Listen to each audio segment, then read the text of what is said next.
Il est bientôt 10h15 sur Europe 1. Vous écoutez Culture Média jusqu'à 11h avec Jean-Pierre Foucault. Sébastien Bordelin vient de nous rejoindre. Bonjour Sébastien. Bonjour Jean-Pierre, bonjour à tous. Je suis ravi d'être là, j'ai 8 ans. Oui, vous avez 8 ans. Oui, là j'ai 8 ans. C'est bien, Voilà. On sait pourquoi. Vous allez nous parler BD dans un instant, mais je sais pourquoi vous avez 8 ans, puisqu'à mes côtés ce matin, une artiste exceptionnelle. Écoutez plutôt, plus de 60 ans de carrière, 40 millions de disques vendus, 44 albums, plus de 15 spectacles. Elle est depuis juillet dernier commandeur de l'Ordre des Arts et des Lettres, et comme elle ne fait jamais les choses à moitié, c'est le 25 mai prochain au Palais des Congrès de Paris qu'elle fêtera ses 50 ans de scène lors de 2 représentations exceptionnelles avant de faire la tournée des Zéniths en France. Bonjour et bienvenue Chantal Goya. Bonjour Jean-Pierre. Moi je suis déjà épuisé après avoir... mais moi j'imagine pas tout ça, c'est fou. Mais moi j'ai un souvenir avec vous, c'est qu'un jour ma première radio, je vais le dire tout de suite parce que c'est Jean-Pierre, tu m'avais invité et il y avait tellement de monde qui arrivait, tu m'as dit ça va être énorme ma petite Chantal. Je dis ah bon? Et on avait inauguré la Pardue ensemble. Exactement. Et puis on a fait une autre émission ensuite à Perpignan. C'est là. Le théâtre était noir de monde. C'est là. Et ensuite, eh bien, avec Jean-Jacques, vous avez fait tous ces spectacles. Ah oui, merci. Et ça ne quitte pas ma mémoire. Quelle forme, Chantal? Ce sont les enfants qui vous donnent cette énergie de continuer à parcourir la France entière. Maintenant, les parents, les petits d'hier, ce sont les enfants d'aujourd'hui. Forcément, oui. Forcément. Alors ils arrivent tous, ils sont habillés en lapin, en panda, ils allaient comme ça au bureau, presque. C'est la génération qui est voilà, des années 80. Intergénérationnel, vous n'imaginez pas ça? Non, parce que vous avez non, je ne voulais même pas être chanteuse à l'époque. Ah bon? Ben non, parce que je me disais, une chanteuse, c'est Edith Piaf, c'est Barbara Streisand, c'est pas Chantal Goya. Et puis pourtant, du coup, ben voilà, et puis j'ai rencontré Jean-Jacques, et puis tout d'un coup, tout a changé. Et à Europe numéro 1, c'était surtout Daniel Philippaki qui m'a fait venir ici. Daniel Philippaki qui était l'animateur, le créateur, le producteur de SLC Salut les copains. Exactement. Et moi, je voulais être journaliste, je me demandais un petit boulot dans Mademoiselle Ashton, vous saluez les copains. Il m'a regardé, il a dit à Jean-Jacques, tu peux lui écrire une chanson, des chansons, je la produis tout de suite. Regarde comme elle est photogénique. Je dis, mais c'est quoi ça, être photogénique? Je ne comprenais rien. Ben voilà. 50 ans de carrière, je le disais, que vous allez fêter en grande pompe. Et pourtant, il paraît que vous détestez de célébrer les anniversaires. Vous n'aimez pas ça? J'aime pas trop. Pourquoi? Mais maintenant, je vais le faire parce que j'ai vu qu'il y a des très beaux cadeaux qui arrivent. J'ai fêté l'anniversaire d'un copain, j'ai vu tous les cadeaux. J'ai dit, oh là là, j'ai raté tout ça. Non, je sais pas, le temps passe vite. En fait, on n'arrive jamais à fêter nos anniversaires de mariage. On les oublie systématiquement. Et ça, c'est quand même dingue. Le 25 février 1966, on se marie avec Jean-Jacques à Nogent-sur-Marne. Et au mois de juin 1966, naissait mon fils. Tu vois, on n'a rien fait dans... Ah, c'est bien. Tout est arrivé à mon temps. Vous n'avez pas perdu de temps. Non, on n'a pas perdu de temps. Avant de partir en tournée, vous arrêtez donc au Palais des Congrès pour 2 représentations exceptionnelles. C'est un peu, on peut le dire, votre salle fétiche, le Palais des Congrès. C'est ma maison. Ouais. Les petits croient que j'habite là complètement. Que j'habite dans une forêt avec un arbre magique qui parle. Et aujourd'hui, je viens de faire une tournée de théâtre, là, de 140 dates, des théâtres seulement. Et là, je me suis dit, qu'est-ce qui va se passer avec les petits? Ils arrivent tous habillés avec le costume de bécassine, en bécassine. Mais je dis, mettez-moi, mais vous avez trouvé où ces costumes? Parce que c'est la folie. Bah, tu n'es pas au courant, dans le téléphone, il y a une boutique. Ah bon, je savais pas, je fais exprès, parce que bon. Et les parents sont tous là, évidemment. Ou c'est la mamie qui a fait la robe, ou la marraine. Il y a un truc de fou, là. J'avais jamais eu ça. Moi, je me souviens au Palais des Congrès avoir accompagné ma fille. On était assis sur les escaliers parce qu'il n'y avait plus de place. Oui, sur les marches, c'était le grand truc. C'est Roland Hubert, le producteur, qui mettait les marches à disposition. J'ai pu te garder une marche, c'était très gentil. Ah bah oui, c'est agréable, oui. Encore, toi, tu l'as bien pris, parce que moi, je me souviens que j'ai invité des amis. Je dis, voilà, c'est là votre place. Comment c'est là ma place? Mais je peux pas m'asseoir. J'ai dit, mais si, c'est la tradition. Alors, dans ce lieu, vous allez bien évidemment chanter vos plus grands tubes, dont on ne se lasse pas. Écoutez.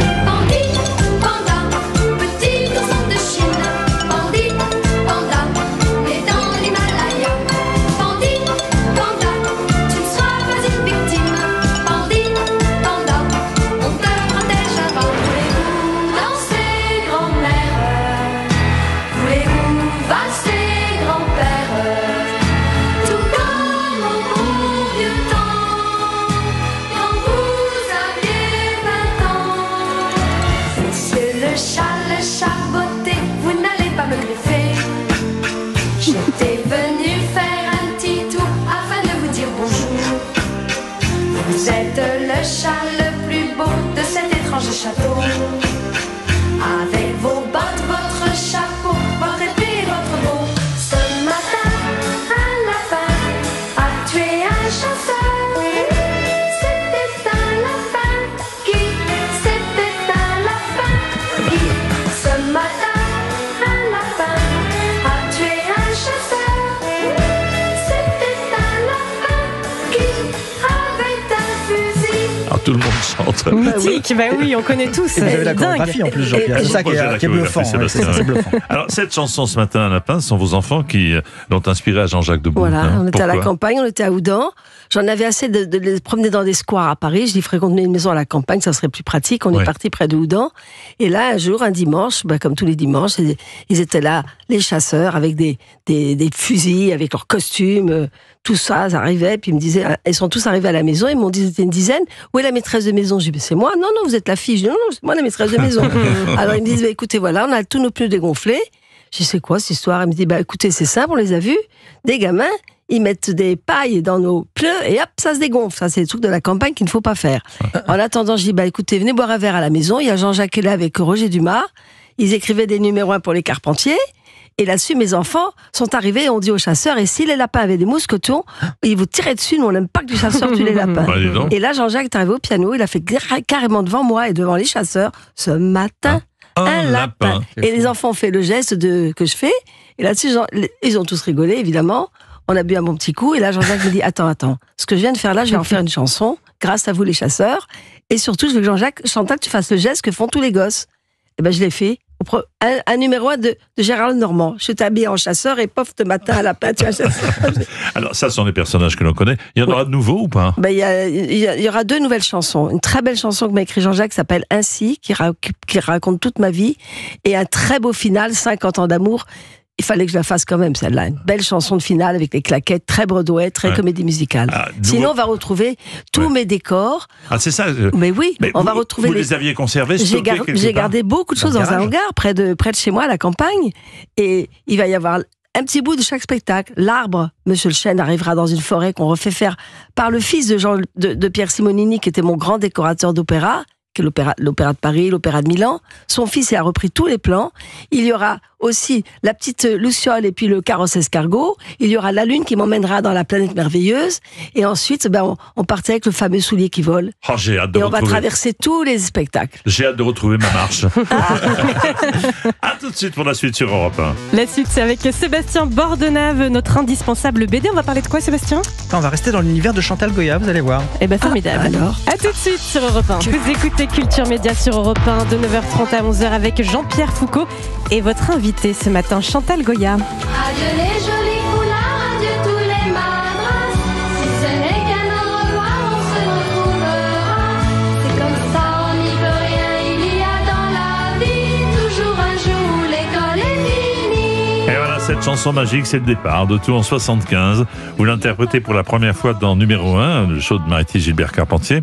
Et c'est en fait un bobo, une vilaine grippe de Brigitte Bardot qui vous a permis d'arriver là. Racontez-nous. Exactement. Brigitte Bardot était malade. Mariette Carpentier m'appelle. J'étais à la campagne, toujours dans ma maison vers Oudan.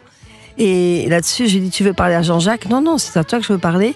Il faut que tu remplaces Brigitte, elle est malade. Je dis, on remplace pas Brigitte Bardot, tu te rends compte? C'est de la folie, ça. Et j'ai dit, tu sais, Mariette, j'ai pas de chanson, mais comment on va faire? Et elle me dit, mais non, on va demander à Jean-Jacques tout de suite d'écrire une chanson. J'ai secoué Jean-Jacques qui était parti dans un autre univers et il me dit, mais qu'est-ce que je dois faire? J'ai dit, tu me dois m'écrire une chanson d'urgence parce que il manque 5 minutes dans le numéro 1 que tu avais écrit pour Carlos. Brigitte est malade, Brigitte Bardot est malade. Et là, il m'a dit, au fait, ta maman est en Martinique, ta grand-mère aussi. J'ai une idée. Tu vas faire le rôle d'une maîtresse d'école qui quitte les îles et qui dit au revoir aux enfants. Et c'est vrai qu'à un moment, on croyait que j'étais maîtresse d'école, mais j'ai jamais été maîtresse d'école. En fait, il est exceptionnel, Jean-Jacques. Il s'assied au piano, ça part tout de suite. C'est vrai. Je ne sais pas comment il fait. En fin de compte, on ne retrouve pas Jean-Jacques Debout à tous les coins de rue, ça j'en suis certaine. Mais en tout cas, quand il se met à composer, même tout à l'heure, il m'a montré une chanson. Je dis, c'est dingue, on dirait qu'on la connaît. Et alors, à la suite de ce passage, TF1 est inondé de courriers. Inondé, le TF1 de l'époque, pas le TF1 de maintenant. Oui. De maintenant. Et inondé, Maritime m'appelle et me dit, non seulement tu es demandé de partout, mais on a reçu des sacs postaux qui envahissent tous les studios. Il y en a plus de 500 000 lettres. Je dis, quoi? Mais moi, je peux pas répondre à tout ça. Je dis, je crois que le mieux, c'est qu'on fasse un petit bonjour à la télé, qu'on remercie tout le monde. Et puis là-dessus, j'ai voulu faire un disque. Elle m'a dit, tu devrais faire un disque parce que... Non, j'ai pas voulu faire un disque. C'est Maritime qui m'a dit, tu devrais te consacrer aux enfants, tu leur ressembles, tu as la même voix qu'eux, les mêmes gestes. Moi, si j'étais toi, je ferais quelque chose pour les petits. Et là-dessus, je dis à Jean-Jacques, qu'est-ce que t'en penses? Il me dit, oui, mais on va faire ça comment? Parce qu'on n'a toujours pas d'argent, comme d'habitude, c'est une question de pognon, pardon, d'argent. Non, mais c'est ça. et puis, du coup, mon papa était très mal, il m'a dit, je vais te donner quelque chose pour toi, consacre-toi ta vie aux enfants, Chantal, tu verras. Et puis, je l'ai fait, je l'ai écouté, j'ai enregistré mon premier disque première fois de ma vie. Et là, j'ai mis qu'une chanson sur la face A, elle n'avait pas de quoi faire la face B. J'étais toute fière d'avoir fait ça, puis je suis partie on allait nous-mêmes voir les maisons de disques. Tu te souviens, on se parlait tous entre nous, il n'y a pas d'agents, de sous-agents, de je sais pas quoi. Et puis là, tout le monde me dit, ah mais non, mais vous savez, il y a déjà Gérard Lenormand, il y a Claude François. Et puis, l'univers des enfants, c'est pas ça du tout. Je dis, oh, bah, écoutez, c'est dommage, parce qu'il y a quand même 500 000 lettres qui sont arrivées à TF1, bon. Puis moi, j'ai dit, je laisse tomber. Tu sais, moi, je me suis dit, on va faire autre chose. Et puis du coup, on est allé voir au Rex, José Feliciano avec Jean-Jacques à minuit. Et là, il me dit, il y a un monsieur qui va venir vers toi, j'en suis sûr, je le connais. Arrive quelqu'un qui me dit, c'était si joli cette chanson. Mais qui le sort? Ah ben, il n'y a personne, la bande dans la voiture, personne n'en veut. Et du coup, il le sort, venez me voir, moi, à 7h du matin, j'ai mon sac en plastique devant les bureaux. C'était le président des disques RCA, François Dacla. Et c'est parti de là. 1 million de disques, et j'ai fait ma première émission avec toi, à Perpignan. Eh oui, c'est vrai. Et là, tu m'as dit, ça va être de la folie. Ils arrivent de partout. Pas tout ça. Bon, allez. Chris Agbenienou va tenter de décrocher un 6e titre européen. Merci Émilie. Merci beaucoup. Rendez-vous à 11h pour un nouveau point sur l'actualité sur Europe 1. Europe 1. 9h30, 11h, c'est Culture Média sur Europe 1 avec Jean-Pierre Foucault. Et vous recevez ce matin, Jean-Pierre, Chantal Goya. Chantal, est-ce qu'il faut être une grande enfant pour mener la carrière que vous faites? Non, pas spécialement. Non, il faut garder son âme d'enfant quand même. Et moi, je remarque que tout mon public, tout le public qui vient, c'est le moment le plus, comment dit-on, fort, émotionnel, parce que l'âme d'un enfant, notre âme d'enfant, quand elle reste là, ça donne beaucoup de souvenirs. On vous l'a parfois reproché. Oui, je sais, mais enfin, j'ai les pieds sur terre, hein. La tête dans les étoiles. Ouais, à une époque, ça vous a coûté cher avec cette célèbre émission qu'on va évoquer rapidement. Oui, remarque qu'aujourd'hui, ça ferait rien du tout, parce qu'il y a pire. Hein. Alors, que ce soit Dorothée ou vous avez régulièrement subi, on va parler de choses qui fâchent, de violentes critiques. Comment expliquez-vous que l'une comme l'autre, vous soyez devenues des icônes aujourd'hui? Moi, déjà, j'avais beaucoup d'humour sur moi-même, j'avais beaucoup de recul, donc tout ce qui pouvait être terrible, un petit peu spécial, me faisait plutôt rire. Vous savez, quand on côtoie tous les jours Thierry Luron et Coluche, qui étaient mes grands amis, on a forcément un peu d'humour, sinon on n'est pas à côté d'eux, parce qu'on a bien rigolé avec eux. Et ceux qui disaient un petit peu plus de méchanceté, je les connaissais très très bien. Alors je leur disais, mais dites-moi, vous toutes ces idées qui vous viennent dans la tête, vous les trouvez où et quand? Alors Guy Bedos, il me disait, par exemple le dimanche, mais tu ferais bien aller à la forêt, t'aérer le cerveau. Hein. Et Riguet, il me disait, on peut rien faire avec ta femme, il disait, parce que c'était un copain de Jean-Jacques. Puis je n'oublie pas que moi j'ai quelque chose de très fort qui va tous vous embêter, c'est que je mets ma robe en toile cirée et tout glisse. Alors à partir de là, c'est fini, ils ne peuvent plus rien dire. Excellente réponse. On m'a même demandé, mais pourquoi tu fais toujours les bras en l'air comme ça? Je dis, je fais comme De Gaulle. C'est tout. Alors, à l'époque, on évoquait régulièrement une sorte de guéguerre entre chanteuses pour enfants comme vous, Dorothée, Douchka. Mais jamais de la vie. Jamais. Dorothée est une grande amie, d'où j'embrasse très fort, elle nous entend, mais elle nous au contraire, on riait en se disant entre nous, je suis sûre qu'ils vont encore raconter une connerie. Je me souviens avec sa petite voix qui était trop mignonne. Elle me disait, tu vas voir ma petite Chantal, elle va encore raconter des conneries sur nous. Je dis, mais t'inquiète pas, on va mettre notre robe en toile serrée, puis ça glisse. Alors, Dorothée et Douchka ne chantent plus. Pourquoi vous revenez, vous? Qu'est-ce qui vous fait Moi, j'ai jamais arrêté, c'est surtout ça. Moi, qu'est-ce que je vais faire? Tourner en rond chez moi, regarder si la pelouse pousse, qu'elle pousse très fort en ce moment, donc ça va être très embêtant. Mais non, j'ai plein d'idées. Par exemple, on parle de BD. Moi, j'en ai fait une BD, mais elle était ratée. Parce qu'ils m'ont fait une drôle de tête. Ils ne reconnaissaient pas mes parents non plus. Bon, c'est pas grave. Ça va me servir de quelque chose d'important pour plus tard. Peut-être un film, depuis le Vietnam à aujourd'hui. Et puis surtout, moi, j'ai toujours continué. Je viens de faire une tournée de 140 théâtres, là, quand même. On va terminer la semaine prochaine à Sausheim et Thaon-les-Vosges, qui sont des villes que je connais bien, parce que je suis de Remiremont dans les Vosges, donc c'est pas loin. Et puis après, on va se consacrer aux 50 ans. Mais moi, j'ai toujours plein d'idées. En 2027, va sortir un dessin animé au cinéma. Alors, on ne savait pas, hein? Non. Je garde le secret pour Europe 1. Merci. Et bien voilà, le spectacle, c'est mon spectacle du mystérieux voyage de Marie-Rose qui sera au cinéma en 3D, une comédie musicale chantante. Je chanterai en français, en anglais et en espagnol. Ah waouh! Parce qu'il faut que ça aille partout. Moi, mon rêve, ce serait de monter des Marie-Rose dans le monde entier. C'est un rêve très grand, mais j'y arriverai. Vous avez le temps. Oui, j'aurai encore le temps. Entendu. Mais bien sûr. Aujourd'hui, qui pourrait vous succéder? Pas prendre votre place, mais vous succéder. France, c'est compliqué. Dans la jeune génération, c'est compliqué, non? Moi, je vois pas des chanteuses, je vois plutôt une petite fille, un jour. De 10 ans, 12 ans. Parce que moi, je les vois sur scène avec moi, il y aura 10 enfants, et il y en a déjà une qui me ressemble, et je me dis en moi-même, ah ben voilà, la petite Marie-Rose, ça serait elle. Il y a des enfants dans mon spectacle qui montent sur scène, je les vois. Je les fais monter sur scène en plein spectacle pour leur montrer les jolies robes. Leur maman fait la même robe que moi. Il manque plus que la coiffure, et ça y est, on en a une. Comment vous expliquez cette transmission justement entre les enfants, les parents, les grands-parents, tout le monde finalement vous suit depuis des décennies? Je pense que Jean-Jacques Debout a un grand secret, c'est que c'est un grand mélodiste et que les chansons que j'ai chantées ne sont pas démodées. Et quand on écoute encore les arrangements qui ont été faits à l'époque par Jean-Daniel Mercier avec Jean-Jacques, ne sont pas démodés. Puis je représente quelqu'un qui est dans une histoire. Ouais. Marie-Rose, c'est une histoire. Ouais. Il m'a appelée Marie-Rose. Il y a Chantal Debout, Deguerre, Goya dans la vie, qui court partout et qui se bat. Et puis il y a celle qui fait rêver les enfants, c'est Marie-Rose. Chantal Deguerre, c'est votre nom de jeune fille, oui, Chantal Debout. Oui. Ce fut un coup de foudre pour lui, mais pas pour vous au départ, lorsque vous êtes rencontrés. Mais oui, mais il y a toujours un truc comme ça. Mais vous savez, quand on a 17, 18 ans, on a envie de parcourir le monde entier et puis pas de se marier, parce que moi j'étais l'aînée de 5 enfants. J'étais déjà une petite maman à 12 ans quand ma mère était malade. Je remplaçais maman et quand je me suis mariée vraiment avec Jean-Jacques, que je l'ai rencontré la première fois, il m'a quand même dit « Ma petite Chantal, j'ai l'impression de toujours vous connaître. On se mariera, on aura 2 enfants, vous serez célèbre à 30 ans et vous chanterez à l'opéra. » Je dis, mais c'est quoi ce fou? C'est beau. Donc, bah oui, c'est très beau, mais moi, je voulais être un peu. Non, mais ça n'existe pas aujourd'hui. Et alors, à l'époque, moi, je voulais partir en avion au bout du monde, être grand reporter. C'est pour ça que j'étais partie en Angleterre pour parler bien anglais. Parce que j'avais oublié de me réveiller pour l'oral. Papa, il m'a dit, bon, ça y est, c'est fini, la déconnade, c'est terminé, on part en Angleterre direct, tu vas rester là-bas. J'étais contente d'y aller. J'avais enfin ma chambre. Et puis j'étais libre. Tout d'un coup, il y a la liberté. Ah ben voilà, c'est une belle leçon tout ça. Vous restez avec nous, Chantal. Merci. Nous sommes ensemble jusqu'à 11h. Conditions et magasins participants sur gamevert.fr. Europe 1. Vous écoutez Culture Média de 9h30 à 11h avec Jean-Pierre Foucault sur Europe 1. Et ce matin, Jean-Pierre, vous recevez Chantal Goya qui célèbre ses 50 ans de carrière quand même avec ce spectacle 50 ans d'amour. On a beaucoup évoqué votre immense carrière musicale, mais cette carrière, alors, en fait, Chantal, elle aurait pu se faire dans le cinéma. Ah oui. On en parle peu, mais vous avez tourné avec Jean-Luc Godard dans Masculin Féminin. Comment vous êtes-vous retrouvés là, comme ça, sur le tournage? Eh bien, quand j'ai rencontré Daniel Philippaki à Europe, il m'a demandé de chanter. Alors tout de suite, Jean-Jacques n'a pas perdu son temps. On est allé dans la rue, on rentrait à la maison. Enfin, lui rentrait chez lui et moi je rentrais chez moi. Évidemment. Et dans la rue, il y avait un petit gosse. Tu t'appelles comment, toi? Bernard. Il m'a fait, c'est bien Bernard, le plus vénère de la bande. Je dis, moi qui rêvais de Londres et des Beatles, je dis, mais dis donc, quelle chanson. Ça fait un peu bizarre ici. Est-ce que vous aimez? Je dis, non, je vais pas le chanter. Si, tu vas le chanter. Puis je me suis dit, si je le chante pas, j'aurai pas ma petite page à Salut les copains. Je vais le chanter pour faire plaisir à Daniel. Et à ce moment-là, Daniel Philippaki, je fais une émission qui s'appelle Rendez-vous sur le Rhin avec Albert Esner.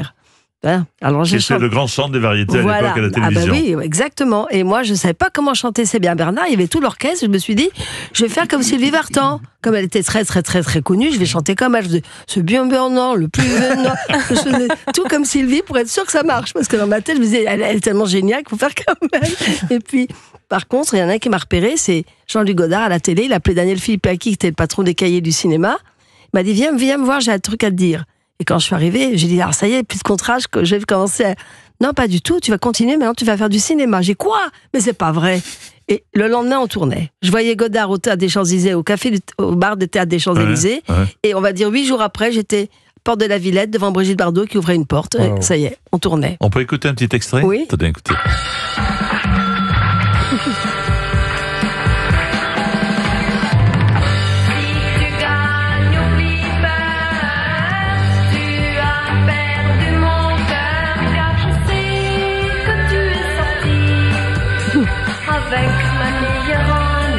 Voilà. Oh là là.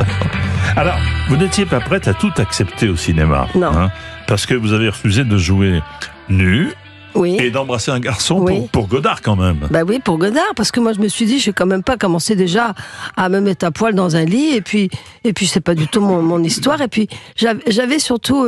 je suis très pudique. Moi, j'étais quelqu'un de très pudique par mon éducation. Je me voyais pas me déshabiller. Marlène Jobert, elle s'en foutait complètement. Elle est comédienne, elle est actrice. Et en même temps, son corps, c'est son corps. Et puis c'est tout. On aime. Alors moi, j'étais, oh là là, qu'est-ce qu'ils vont voir et tout. Alors je me cachais comme ça sous le lavabo. Elle passait à poil dans la salle de bain, les cheveux relevés, les cheveux baissés. Et Godard, pas fou, dans sa caméra, il ouvre et puis il me dit, mais qu'est-ce que vous faites là? Ben, j'ai dit, moi, je veux pas être à poil, c'est pas possible. Mais vous serez jamais une vedette. Et j'ai répondu, j'en ai une à la maison, c'est ma machine à laver. Donc, déjà, elle a dit, celle-là, elle est drôle, hein, parce qu'elle se laisse pas faire. Alors, vous avez également refusé un rôle que vous proposez Hitchcock. Mais oui. Non. Mais oui, je venais de tourner. Attendez, racontez. J'avais tourné déjà L'amour c'est gai, l'amour c'est triste avec Jean-Pierre Mariel et Bernadette Lafont, toujours des grands acteurs. Déjà, il fallait que je fasse le rôle d'une fille dans les rues qui tient son sac en l'air un peu déshabillée. J'ai dit, oh là là, mais qu'est-ce que c'est que ça? Bon, je l'ai fait, très bien. Après, j'ai fait Les Gaspard avec Tchernia. Ouais. Et les grands acteurs, Philippe Noiret, Gérard Depardieu qui commençait, qui était le facteur, qui passait son temps à me dire comment il est Johnny, comment il est, viens, on va parler de Johnny. Alors, on parlait de Johnny toute la journée. Et puis ce fameux film, ce fameux moment où Hitchcock m'appelle directement parce que mon agent lui dit appelez-la parce qu'elle veut pas, peut-être vous y arriverez. Et j'écoutais, j'adore vos films, Les Oiseaux, enfin tout ce que vous avez fait, mais malheureusement, j'attends le plus beau rôle de ma vie. Ah bon, mais avec qui? Ben non, c'est moi-même, je vais être maman, donc je suis enceinte et je ne peux pas venir. Ah ben voilà. Et prenez plutôt Claude Jade, elle est très bien. Et il a pris Claude Jade. Oui, mais ce qui est drôle, c'est que je me suis fait engueuler par mon agent, qui était la William Morris à l'époque. Il m'a dit, on place pas des copines comme ça. Oh, je savais pas, moi, c'est pas grave. Alors finalement, pourquoi avoir privilégié la musique plutôt que le cinéma? Eh ben la musique, parce que à un moment, après tous les films, j'ai arrêté, puisque tout le monde savait que je voulais ni embrasser un mec, ni dans son lit, n'est plus drôle. D'accord. Hein. Et puis Mariti Carpentier, lors d'un numéro 1, m'a dit, voilà, Chantal, tu devrais faire une carrière auprès des enfants. Alors moi, je peux dire une chose, Jean-Pierre, c'est que quand on recommence tout avec les petits, grâce aux chansons de Jean-Jacques et à ses histoires et à toutes ces belles comédies musicales, les journalistes intello qui m'ont adoré dans Godard ne comprenaient rien du tout. Ils disaient, mais qu'est-ce qu'elle nous fait maintenant? Elle nous fait Bécassine. Non, mais je ne crois pas. C'était un gros mot. Oui. C'est tout à fait logique. Oui, vous avez eu raison, en tout cas. Oui, j'ai eu raison, parce que moi, c'est pas grave, hein, moi je continue. Je ne vais pas me mettre dans une case pour la vie. J'ai plusieurs cases, voilà. Pour preuve, un nouveau medley de vos succès. Chantal Goya. Ah oui, merci. Mon petit ourson, tu roules et tu glisses sur la blanche neige. Bouba, fais bien attention de ne pas t'éloigner du chemin de ta maison. Allons chanter avec Mickey, allons danser avec Minnie, avec Donald, avec Goofy, avec Dumbo, les fripons qui s'envolent. C'est Guillaume, avec ce chapeau noir, ses gros sourcils et son bâton. C'est Guillaume, gravé dans la mémoire des petites filles et des petits garçons. C'est Guillaume qui cogne les gendarmes avec son compagnon Niafron. C'est Guillaume qui nous fait rire aux larmes avec sa natte et son papillon. Bécassine, c'est ma cousine. Bécassine, on est voisines. Quand je m'en vais voir ma grand-mère qui habite au bord de la mer, je retrouve la Bécassine qui m'emmène au bout de la terre. Bécassine, c'est ma cousine. Là, ces chansons. C'est vraiment votre cousine? Oui, c'est la cousine de tous les Français maintenant. Ah, tout ça. Non mais il y a quelque chose avec vos chansons, Chantal, c'est qu'on les entend une fois, on les a toute la journée dans la tête. Est-ce que vous, hors scène, par exemple sous la douche, est-ce que vous redonnez Bécassine ou est-ce que vous arrivez à décrocher? Mais non, je ne peux pas m'écouter, figurez-vous. Ah bon? C'est quand même bizarre, hein. Je fais un nouvel album et j'attends et j'arrive pas à m'écouter. J'ai l'impression que c'est quelqu'un d'autre. C'est vrai? Mais oui, c'est vrai. Puis j'ai pas d'ego. Hein. Je peux pas dire je suis la mieux. Non, moi, Non, ça on a compris. Oui. On passe au suivant. Et alors, on en parle. Le retour au cinéma, ça vous dirait ou pas maintenant? Oui, pourquoi pas, mais pas à poil. Hein, parce que Non, mais j'ai bien compris. on va pas recommencer. Non, une comédie drôle, oui, ça me plairait. Du reste, j'avais tourné un film avec Philippe Labro et je me souviens qu'il avait été projeté. Il y avait Mireille Darc qui était là, elle me dit mais tu te rends compte? Regarde comment tu joues, t'es tellement spontané et naturel. Pourquoi t'as arrêté? Mais c'est pas possible. Aujourd'hui, s'il y a une comédie drôle, pourquoi pas on va parler de Chantal là-dessous, non? Chantal là-dessous, j'aimerais bien tourner avec elle. Tiens, 2 Chantal ensemble, ça serait drôle. Ah, ça, Chantal. Alors, et Chantal. Mais qu'est-ce que tu fais? Où est-ce que t'es passé? T'es encore dans la mer? Ça va pas, ça? Alors, on va parler de Barbara, parce que c'est loin de votre culture discographique, Barbara. Oui, mais pourtant, elle nous a fait quelques confidences et donné quelques conseils. Ah oui, Barbara, elle est venue nous voir en 1982 au Palais des Congrès. Elle avait acheté toutes les places pour son village. Et Charles Marouani lui disait mais non, on va trouver Chantal va vous inviter. J'ai voulu l'inviter, rien à faire. Elle avait déjà organisé les places, le bus, le car, tout ça. Ils sont tous venus au premier rang au Palais des Congrès. Et ce jour-là, il y avait Louis de Funès dans la salle avec sa fille et Barbara. Alors déjà, Louis de Funès, j'ai déjà dit aux enfants, il y a quelqu'un que vous adorez tellement qui est là. Et il s'est levé et les enfants ont crié « Faites-nous des grimaces !» Il a répondu « Les grimaces sont dans le placard !» C'est génial. Et Barbara, après, quand je m'envolais dans la lune, elle mettait les bras au ciel et après elle est venue dans ma loge, elle m'a dit « Ma petite Chantal, tous ces enfants qui hurlent, là, qui crient, qui chantent, tu les retrouveras tous dans 40 ans, ils seront papa, maman, ils auront des boulots, ils seront à la radio, à la police, aux gendarmes, président de la République, bah ouais, c'est pas trompé. Ouais. Et du coup, elle m'a dit, tu deviendras une institution. J'ai dit, mais ma pauvre Barbara, mais je serai peut-être plus là, moi, dans 2 ans. Bah ça, je suis toujours là. Elle a raison et je parle d'elle tout le temps. Hein. Exactement. Il y a quelques mois, une autre de vos amies, Sylvie Vartan, faisait ses adieux à la scène. Vous comprenez ce choix de faire ses adieux? Je crois que Sylvie, elle avait envie, au fond d'elle-même, elle aurait pu continuer parce qu'elle aime trop la scène et elle aime trop chanter, mais je pense que dans la vie, si moi, il m'arrive un problème avec ma santé ou j'ai plus envie, je m'arrêterai. Parce que je suis tellement franche et je pense que Sylvie, elle avait peut-être besoin de retrouver. Elle m'a dit, tu peux pas imaginer, je suis heureuse, je retrouve tous mes petits-enfants qui sont petits, parce qu'elle adore les enfants, Sylvie. Son drame, elle m'a toujours dit, oh, j'aurais tellement voulu monter un jour Alice au Pays des Merveilles, mais je l'ai jamais fait, voilà. Mais Sylvie, c'est quelqu'un que j'aime beaucoup parce que elle est très famille et je me souviens quand on allait à Loconville, sa maison avec Johnny, avec Johnny et on les retrouvait, mes enfants étaient petits, David jouait avec Jean-Paul parce qu'on attendait nos enfants ensemble. Sylvie, elle a eu David en août et moi j'ai eu Jean-Paul en juin de la même année, de 66.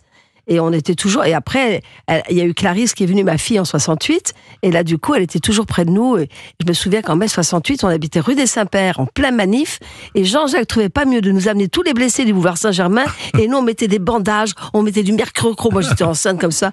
Et on prenait plein de lacrymogènes et tout. C'est de la folie, tout ça. Nous avons été très heureux de vous recevoir ce matin. En tout cas, merci Jean-Pierre. C'est tellement de beaux souvenirs. Et... oui, attention, quand on dit ce matin, on dit à la fin. Chantal, donc, c'est au Palais des Congrès qu'on vous retrouvera pour 2 représentations exceptionnelles le 25 mai prochain, puis en tournée dans toute la France avec le spectacle 50 ans d'amour à partir de novembre, le 2 novembre à Caen, le 15 à Toulouse, le 14 décembre à Lyon. Merci beaucoup, et Chantal. En Belgique. Merci à vous tous. Merci à Europe et bonjour à Jean-Jacques qui nous écoute. Je vais dire que... Voilà, exactement. Et Raoul Breton. Le célèbre Raoul Breton. Raoul Breton. Parce qu'il y a un gimmick quand Jean-Jacques vient nous voir. Un jour, Jean-Jacques commence ses phrases à la Tour Eiffel et les termine au péage de Dourdan. C'est ça, exactement. Et un jour, il avait parlé de Raoul Breton, que personne ne connaît plus, hélas. Et c'était devenu un gimmick. Et il nous avait raconté toute la vie, ce qui nous passionnait, évidemment, parce que c'est dur à interrompre Jean-Jacques, qu'on adore et qu'on aime et qu'on aime tant. Vous allez bien, Chantal? Merci, Pascal. Il vous adore aussi. Mais oui, je vais bien. Bah écoutez, tout va bien. Je continue. Oui, mais vous avez raison. Et vous avez raison. Mon cher Pascal, je vous laisse l'antenne. Panda, petit ourson de Chine, Pandi, panda, né dans l'Himalaya. Pandi, panda. C'est magnifique. Mais ça, vous savez que dans les boîtes de nuit, les jeunes gens dansent cela depuis des années. Merci. Bon, on vous embrasse Pascal. Et on parle de l'actualité, bien sûr. À demain. À demain.